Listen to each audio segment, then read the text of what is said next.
This is going to be a video series on a rebuild of a Ford 2.9 liter V6 for a Ford Ranger Bronco.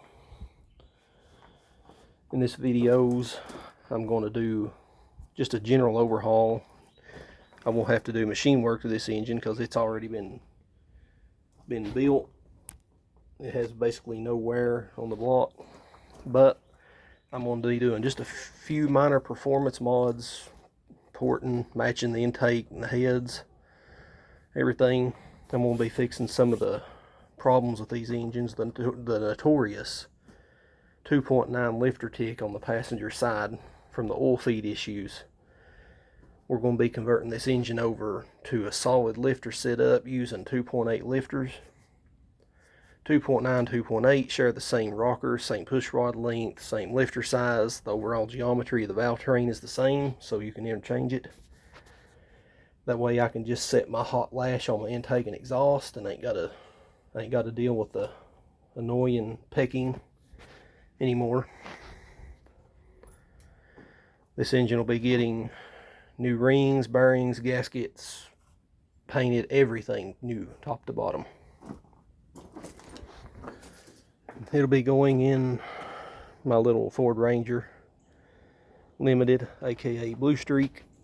It's an 86 four-wheel drive 5-speed. It's nothing pretty, but it's probably one of the most reliable vehicles that I've ever owned. The body's got roughly 400,000. The engine that's in it now has got right at 100,000 on the rebuild.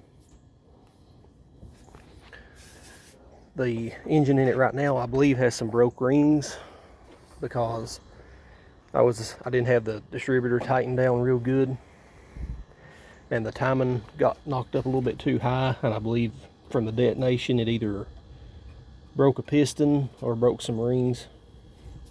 Plus I've ran the absolute dog shit out of this motor. I'm talking every day banging it off 6,500 RPM every time I shift a gear that I can. Burnouts, donuts, you name it, it's been through it. So it's done good by me, considering when I put it together I didn't have time to really do it right because I was going to diesel school, and I had another truck that got wrecked, totaled out, and I basically threw this thing together to have something to drive, and that was roughly 2.5, 3 years ago of abusing it, and it's just now starting to really give me some issues. I believe that block I have in there is in a better shape than this one to begin with, so I believe I'm on the right track. But this video will have some tips and tricks. Like, there's one trick with sealing the rear main cap that if you don't do, these things will leak oil out of the bell housing, ruin the clutch. Yeah, I found that out the hard way.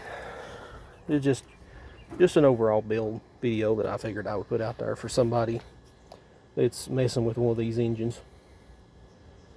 So any of you guys that watch it, feel free to take from it what you will, and thanks for watching.